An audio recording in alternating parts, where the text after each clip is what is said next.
Estamos aqui a ponto de iniciar o nosso aulão dos vinhos da Itália. Enquanto eu espero vocês, a gente vai escutando aqui um pouquinho de música, né?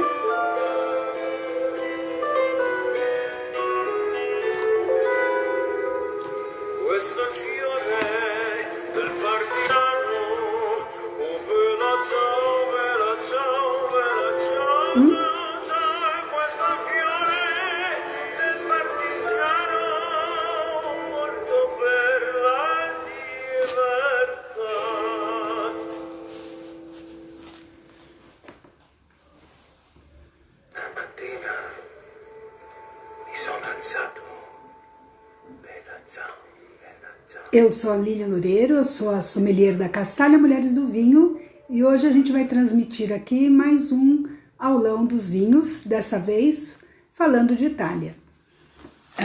Antes de nada, queria comentar com vocês, né, que a Castalha, as Mulheres do Vinho, já se reúnem desde 2002. A gente se reúne para degustar, aprender, fazer boas amizades e também se desenvolver no mundo do vinho, da cultura e de tudo que ele nos traz, né?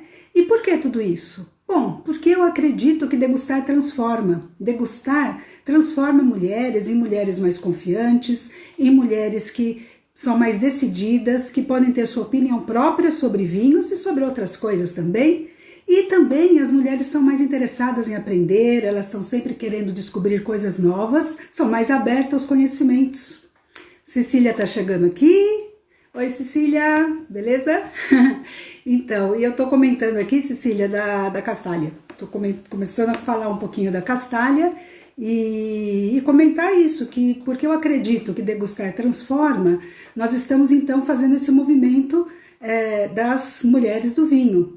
Desde março a gente já vem degustando online, né, a cada quinta-feira, e a gente vem escolhendo uma uva e um vinho. A gente está numa jornada aí para conhecer as uvas e os vinhos. Então, olá, quem está chegando, sejam bem-vindas. É isso aí, Cecília, é isso aí, as poderosas castalhanas. E mais que isso, a gente vai se desenvolvendo também para a gente começar a ter, além das nossas opiniões próprias, a gente poder ensinar mais amigas, né? Mais mulheres aí a se juntar a nós, né? E acho que isso é bem legal mesmo. Na Castalha a gente tem esse ambiente onde a gente pode se expressar, onde a gente pode dar nossa opinião e onde a gente pode trocar essas informações. Porque mais do que nada, né, o vinho é algo que une as pessoas e une as mulheres também, por que não? Eu queria também comentar com vocês que toda quinta-feira, então a gente está degustando, é uma degustação que ocorre online, gratuita, tá? A gente tem o link para se inscrever, para as mulheres, né, interessadas se inscreverem lá no nosso link do site mulheresdovinho.com.br. E como a gente está na jornada, justamente, a gente já degustou uma uva italiana, Sangiovese. A gente vai estar degustando o Negro Amaro essa semana. Vamos degustar também a Barbera, né? Daqui a umas 2 semanas.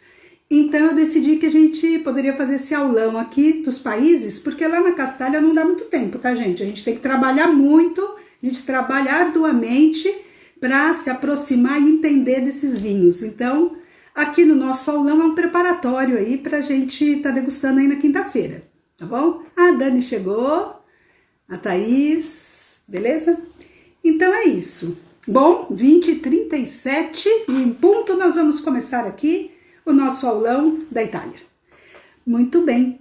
E, gente, falar da Itália, assim como falar dos vários países produtores da Europa, né, é falar de um mundo de vinhos, assim, de diversidade, de uvas autóctonas, né, uvas lá da região. Mas a Itália, especialmente a Itália, para quem gosta de história, como eu, que amo história, é você falar desde a época dos romanos, dos gregos, né? Nossa, é você ir lá para trás mesmo na história. Imaginem isso, vocês estão lá na Itália, de repente, ou estão aqui no Brasil mesmo, né, tomando um vinho italiano, e aí vocês imaginem como seria, né, esse vinho na época dos gregos, dos romanos, né, não é uma maravilha? Uma coisa maluca, né? E, assim, uma das coisas históricas, né, é que justamente a região da Itália ela era conhecida como Enótria, né? A terra, né, dos vinhos, a terra das vinhas, né? A Enótria era, na época, né, era o nome que se dava aí nesse mar de vinhos. Quem mais está chegando? A Regiane, Kátia, olá, olá, bem-vindas. A gente só está dando uma introdução aqui, tá? Sobre a parte histórica da Itália, que além de ser uma região, né, completamente plena aí de regiões produtoras, é muito antiga, né? Então, agora, para entender o vinho italiano, a gente precisa estudar. Não tem jeito, viu, gente? Não tem jeito. E tem que estudar na prática e na teoria também, porque essas regiões são bem assim, eu diria assim, contrastantes, mas ao mesmo tempo a gente lembra que a Itália é mediterrânea, né? Então, apesar dela ser toda mediterrânea, tem diferenças aí de climas, de altitudes, né? No norte tem as montanhas, tem a parte dos Alpes, no sul, que é mais quente, é mais seco, tem as praias. Então, assim, ao mesmo tempo, o microclima ali, toda essa região, a condição geográfica, ela acaba se desenvolvendo vinhos, né, uvas e vinhos bem diferenciados e de uma qualidade muito alta. O que eu queria comentar também com vocês, né, é que, assim, a gente tem no Brasil bastante exemplares, né, desses vinhos, mas a Itália é um dos maiores produtores de vinhos, né? Junto com a França, ela meio disputa cada ano a quantidade de vinhos que eles produzem. Então, é muitos hectolitros, né? Então, vocês imaginam que nem tudo são os vinhos de super qualidade, mas existe aquele hábito, né? Dos países produtores de beber, do vinho ser uma coisa popular, de beber no dia a dia, de beber o vinho de távola, né? O vinho de mesa. E de beber esses vinhos, assim, continuamente, né? Então isso é muito legal, porque forma essa cultura do vinho realmente, que está inserida dentro do povo, dentro dos hábitos, né? Alimentares e dos hábitos aí do dia a dia. Bom, para a gente entender um pouco do mapa da Itália, né? Do vinícola, lembre-se da bota, né? Da Itália, e vamos dividir, na verdade, né? Nos estudos a gente divide em 3 grandes regiões. Depois, cada grande região vai ter suas micro-regiões. Mas para efeito da gente entender, né, nessa primeira introdução, é o seguinte, a gente tem a parte do norte, né, norte e nordeste, o noroeste e o nordeste, que é lá para cima, né, região de Piemonte, a região que a gente tem lá muito forte também do Vêneto, então toda aquela parte norte. Depois a gente tem a parte central, os produtores da área central, que aí a gente vai ter o mais conhecido aí a Toscana, né? Que a gente vai ter ali a Emília-Romana, né? Aquela parte do meio da bota. E depois a gente vai ter o sul da Itália, onde a gente vai ter, além da parte continental, né? A gente vai ter também a parte das ilhas, da Sicília. E ali a gente vai ter Puglia, né? O Puglia, a gente vai ter essa parte toda focada ali no sul mesmo, né? Ali a gente vai ter Basilicata, Sicília, que eu já comentei. Então a gente tem essas 3 grandes regiões onde a gente pode começar os estudos por aí, né? E aí a gente vai demorar bastante para estudar, porque é muito legal mesmo. Uma das coisas que é interessante também é assim, sempre se produziu muito vinho, sempre se consumiu muito vinho na Itália. Mas a gente tem que lembrar assim que historicamente os países, né, europeus foram se desenvolvendo, né? Chegou um momento que foi constituído, é bem recente essa história das DOCs, né, das denominações de origem, são de 1963 na Itália, né, e depois veio a União Europeia, que também deu uma homogeneizada em todos os países, né, para que todo mundo mais ou menos falasse a mesma língua, mesmo mantidas as características regionais, tá? Então, às vezes, algumas coisas, algumas terminologias vão ser parecidas com o da Espanha, com a da França, mas com os nomes próprios, com os nomes, né, do país. Mas a gente tem umas conexões. Então, se a gente pensar numa pirâmide, a gente vai entender assim, que lá no topo a gente tem as denominações mais qualificadas, são poucas quantidades, né, de produção, mas com alta qualidade. Depois no meio a gente tem os vinhos de qualidade também, mas que não são aqueles DOCs, que não tem tanta rigidez nos controles. E por último, na base da pirâmide, a gente vai ter os vinhos de mesa, os vinhos do país, né? Os vinhos de maior consumo, maior volume, do dia a dia, né? Vamos por assim dizer, do dia a dia. Então lá em cima, a gente tem a DOC, a gente vai ter a DOC, né? a denominação de origem controlada, e a controlada desde a produção, do vinhedo, da quantidade, né, de garrafas, da quantidade de uvas, é bem controlada. E tem uma que é um pouquinho além, que é a denominação de origem controlada e garantida, né, a DOCG. E essa garantida, qual é a questão? É que ela ainda vai mais além, ela não permite uma produção muito alta, então ela quer mais qualidade e menos quantidade. Então essas duas, a DOC e a DOCG, são as mais altas denominações. Quando vier isso no rótulo, a gente vai entender que são vinhos feitos com esse critério. Isso na Europa toda também. A Europa, a União Europeia, fala que é a denominação de origem protegida. E aí se separa nessas duas na Itália, tá? Na Espanha também, tá? Na Espanha também tem duas. Tem a DOC, que é a mais, assim, de qualidade mais espalhada, e tem duas DOCGs, né? Aí o que você tem depois? Você tem as indicações geográficas protegidas, que aí é o mais, tem uma gama média, e aí você vai ter por regiões, né? Dentro disso você vai ter a indicação da região. A região é protegida, então aquela região é uma região tradicional de produção. E depois, por último, que eu já falei, os vinhos do país, os vinhos de mesa, vinho de távola, né? Quem mais chegando aí? Karina, Jucimara, olá, olá, Patrícia, Beatriz, bem-vindas. Então, aí o que acontece? Aline, legal. O que acontece com essa questão, né? Então, assim, são controles no marco europeu, não só no marco italiano, né? Mas que isso vai ajudando também a manter tanto a qualidade quanto a tipicidade, né, dessas regiões, e também o consumidor fica mais fácil dele entender o vinho, né? Dele comprar e dele entender. Uma das coisas que é interessante também é a gente notar que existem assim, por exemplo, antes eram só uvas autóctonas, uvas de lá, permitidas, mas eles começaram a liberar também, pela influência francesa, uvas internacionais, como a Cabernet Sauvignon, a Merlot.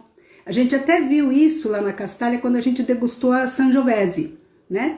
E falou um pouco dos vinhos da Toscana, dos super toscanos, que foi até uma modernização da enologia italiana para introduzir também uvas forâneas e também sair um pouco dessas regras muito rígidas da denominação de origem, trazendo aí uma modernidade para os vinhos, né? Enfim, muita coisa sobre Itália, gente, muita coisa. Agora, uma coisa, voltando lá no nosso mapa da Itália, uma das coisas que chama atenção é que, assim, a maior parte dos vinhos de qualidade são produzidos no norte, principalmente naquela região do Piemonte, né? Então lá eles produzem muitos vinhos, e além do que as DOCs, né, e as DOCG, né, DOCG, estão lá, mais de 50% estão lá na região do norte do Piemonte. Então, assim, tradicionalmente, o sul sempre teve fama de não produzir vinhos muito bons, ou vinhos de qualidade e tudo mais. Mas isso vem mudando. E a gente pode ver isso na taça. Ver na taça é bom, né, gente? Ver na taça é ótimo. Então, assim, a Marônia lá, a Marônia, Beatriz, é isso mesmo. Então, assim, na verdade, a enologia está em evolução também, né? E, assim, os próprios países, eles querem, né, os próprios enólogos e os próprios viticultores, eles querem, os produtores, eles querem trazer coisas novas e ir melhorando, né, as melhorias. Então, assim, apesar disso estar no norte, a gente tem os grandes vinhos também no centro e no sul, tá? Então, que isso fique bem assim, claro. Deixa eu ver uma coisa que eu anotei aqui, que eu achei bem legal. Ah, sim, uma outra coisa que gera assim uma confusão danada, para mim também, tá, gente? Para mim também, nos vinhos italianos.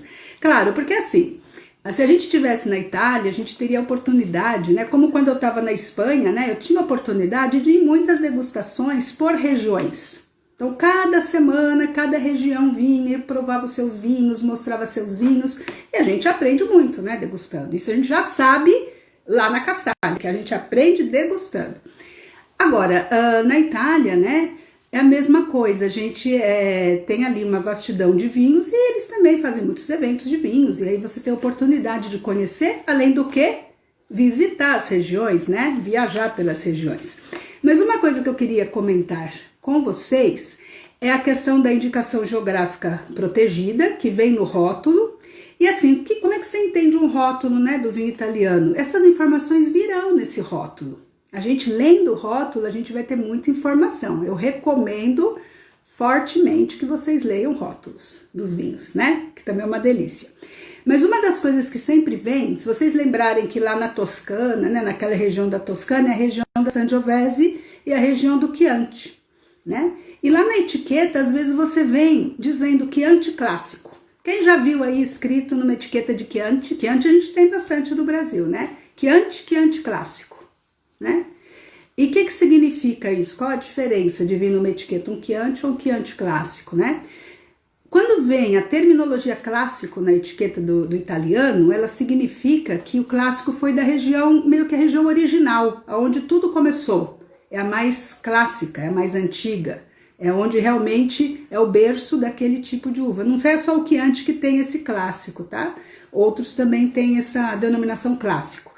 E os demais? Os demais é porque aquela região se expandiu e os outros vinhos também são Chiantis, mas não são aqueles da primeira originalidade ali, da primeira região. Depois você tem também na etiqueta uma outra coisa que confunde um pouco, chama reserva. Reserva, né? Qual o significado desse reserva italiano? Porque o que acontece? Aqui no Novo Mundo do Vinho, aqui no Brasil, que a gente recebe muitos vinhos do Novo Mundo, às vezes a gente vê também esse etiquetado reserva, um vinho reserva. E nos espanhóis também a gente vê o reserva e o gran reserva. E aí a gente começa a se confundir, porque eu falo, mas o que significa o reserva? Né? Do Chile, o reserva da Espanha, o reserva italiano. Na verdade, cada um vai ter o seu critério. E também, assim, muitas vezes, a gente sabe que muitas vezes essa terminologia em lugares que não tem tanta legislação, que impõe o que significa, às vezes ele é mais utilizado mais comercialmente falando, para dizer que ele é especial, que ele foi reservado, que foi uma partida tirada ali, especialmente elaborada por algum critério meio subjetivo ou meio que não está muito explicado. Porém, na Itália vai poder levar esse etiquetado reserva aqueles vinhos que realmente tem um diferencial, né? Que naquele ano houve uma safra muito boa, condições climáticas muito boas, uma produção muito boa e, especialmente, e aí sim vem a diferença, que atingiram um grau alcoólico superior ao normal, ao que normalmente ele teria. Então, o vinho, ele vai ter esse critério, por exemplo, teve uma colheita excepcional e atingiu 13,5 ou 14 de teor alcoólico. Porque isso tem a ver com o quê? A colheita foi muito boa, o sol foi muito bom, a uva madurou muito bem e o teor alcoólico subiu. E aí ele pode ser considerado um reserva. Ok? Na próxima aula da semana que vem, a gente vai ver o que é um reserva no critério espanhol. Então, eu não vou fazer spoiler aqui, tá bom? Mas quem quiser saber, pesquisem. Mas assim, eu não vou fazer alerta de spoiler aqui, não vou fazer spoiler. Mas é diferente, tá? Reserva na Espanha tem um outro significado, tá? E que mais? Outra coisa legal também que vem nas etiquetas, que aí a gente pode perceber, e aí no Amarone, né, é um vinho desse tipo, desse estilo, são os colheita tardias, né? E também são os vinhos de uvas pacificadas, então vai vir escrito passito. E o passito o que é? Eles colhem as uvas um pouco antes, né, da safra, uma partida também, e deixam essa uva pacificando, secando, né? Antigamente era no sol, hoje em dia com a tecnologia é feito em estufas, mas a uva se concentra, né? Essa uva fica pacificada, se concentra o açúcar e aí eles elaboram esse vinho, que é delicioso, né? Então, vocês podem perceber que cada um vai ter, é um mundo, gente, é um mundo maravilhoso. Agora, mais uma coisa bacana que a gente vai ver na etiqueta é o seguinte, nem toda etiqueta vai trazer o nome da uva, tá? Então, também a gente tem que conhecer. E como a gente conhece? Também estudando e tudo mais. Por exemplo, tem etiquetas que vão trazer um nome, que é o nome da cidade, não é o nome da uva. Então, por exemplo, Barolo, Barolo não é a uva. O Barolo ele é feito da uva Nebbiolo. Mas não vem na etiqueta uva Nebbiolo, vem Barolo. Mas como ele é Barolo, E a gente sabe que é feito da uva Nebbiolo, então a gente já sabe que todo Barolo é de Nebbiolo, certo? Então vem o nome da região, da cidade. Outra maneira que eles também colocam na etiqueta é trazer o nome da uva e da onde ela é. Aí sim, é a uva Barbera d'Asti. Então é a Barbera, que é a uva da cidade de Asti, né? Aí sim a gente tem isso. E por último, a gente tem nas etiquetas também nomes que são mais ligados à história, tá? Vem lá de trás dos gregos, romanos. Então Chianti não é nem uva nem cidade, mas é um tipo de vinho tradicional que leva esse nome. Valpolicella também. Então a gente tem no etiquetado também essas indicações. Nos vinhos de denominação de origem, tá? Nesse eu tô falando sempre dos DOCs e dos DOCGs. Por quê? Porque os vinhos de indicação geográfica, né, indicação típica protegida, ele vai vir como vinhos da Toscana, em geral, vinhos da Úmbria, né, vinhos daquela região. Bacana? Eu vou mostrar para vocês a etiqueta dos vinhos que a gente vai degustar na Castalha, tá? A gente vai estar degustando nessa semana o vinho Negro Amaro. E eu comprei, né, o meu vinho, a gente compra na Castalha, toda quinta a gente faz por uva, mas a gente está na pandemia, a gente não está se reunindo pessoalmente, né, presencialmente, então cada uma compra, eu dou a uva e cada uma compra o vinho que encontrar dessa uva, ok? Então o meu vai ser o Lagrota, não sei se dá para ver aqui, é que tá escrito em verdinho bem clarinho, mas é o Negro Amaro de Salento. Deixa eu ver se dá para ver aqui. Oxa, ai, ai, ai. Opa. Não sei, mas assim, é o Negro Amaro de Salento, que é do sul da Espanha, certo? É a região mais típica dessa uva Negro Amaro, essa que a gente está degustando. E você vai ver que ele é uma indicação geográfica protegida, tá? Então ele vem um etiquetado também, tá? Mesmo indicação geográfica vem etiquetado também, que ele é indicação de uva, uma indicação geográfica protegida, né? Da região de Salento. E o outro vinho que a gente vai degustar daqui a 2 semanas, eu comprei um Barbera d'Asti, né?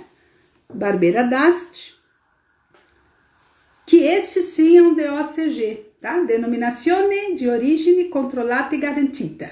Se a Caterina estiver aqui, ela é italiana, ela pode falar melhor do que eu, né? E aí esse vinho também vem com esse etiquetado, né? Indicando a procedência dele e que ele é um DOCG, tá bom? Então, essa coisa toda das etiquetas, principalmente para os vinhos italianos, todos os vinhos, né? É bem legal a gente aprender a entender esse etiquetado e dependendo do regulamento de cada país, né? Agora, falando um pouquinho das uvas também, a gente tem muitas uvas, né, na Itália.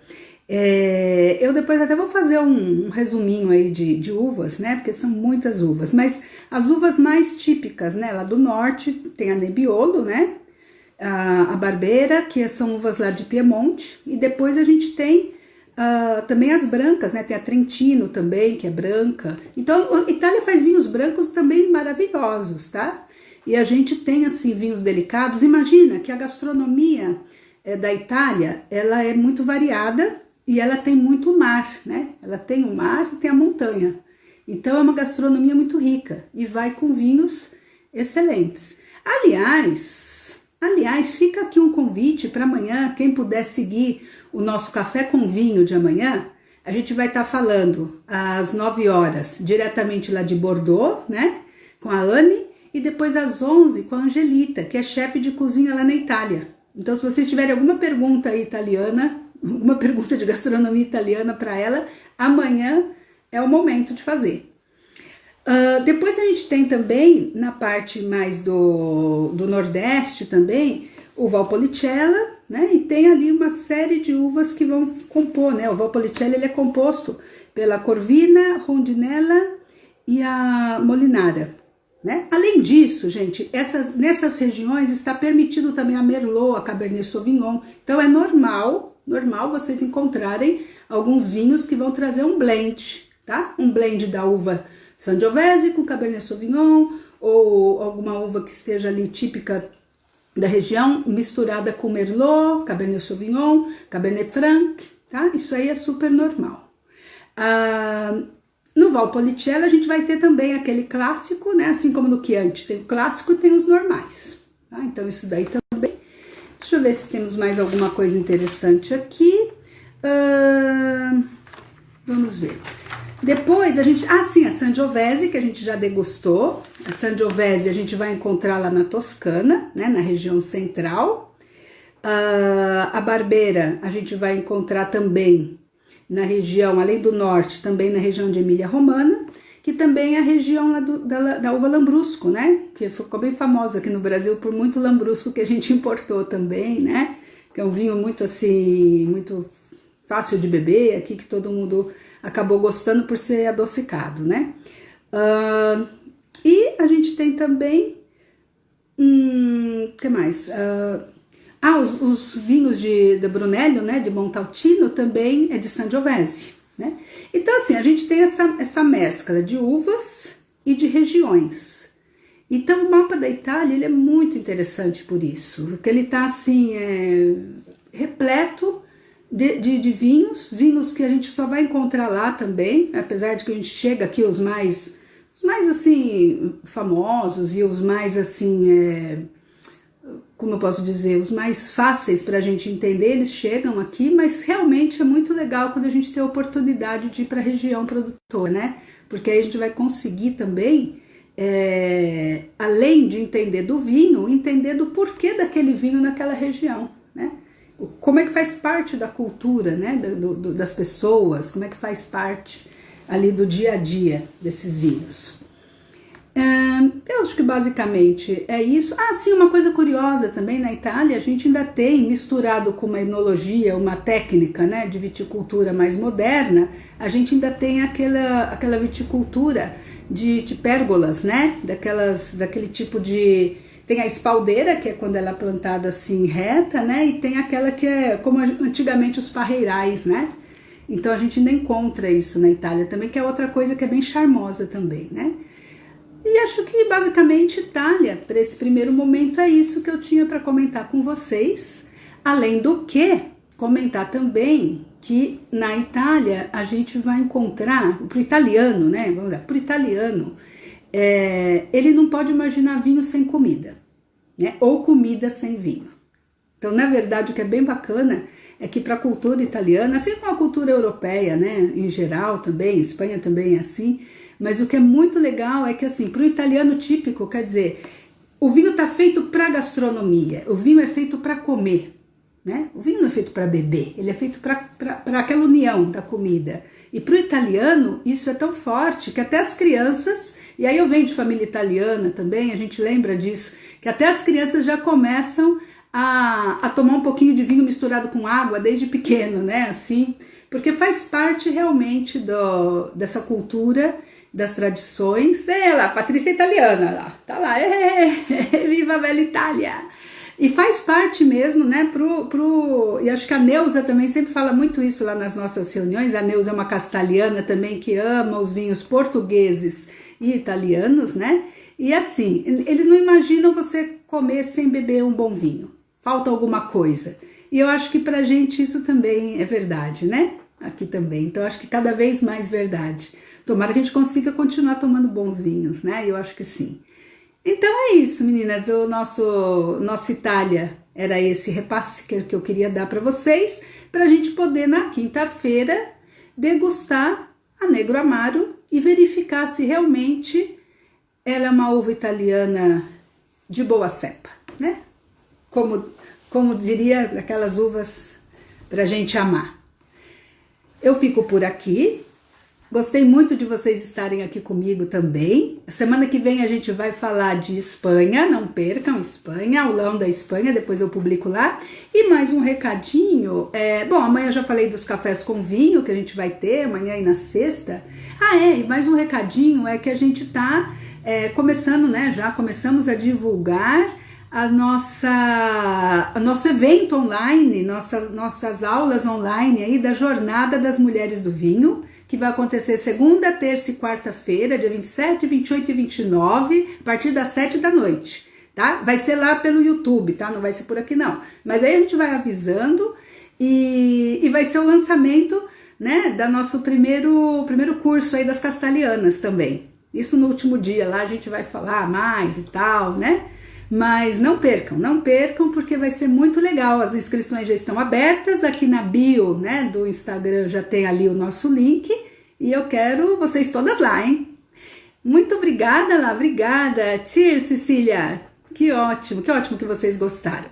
A gente vai fazendo esses pitacos aqui e vamos que vamos, né? Degustando e fazendo boas amizades. Boa noite, pessoal. Amei estar com vocês aqui hoje.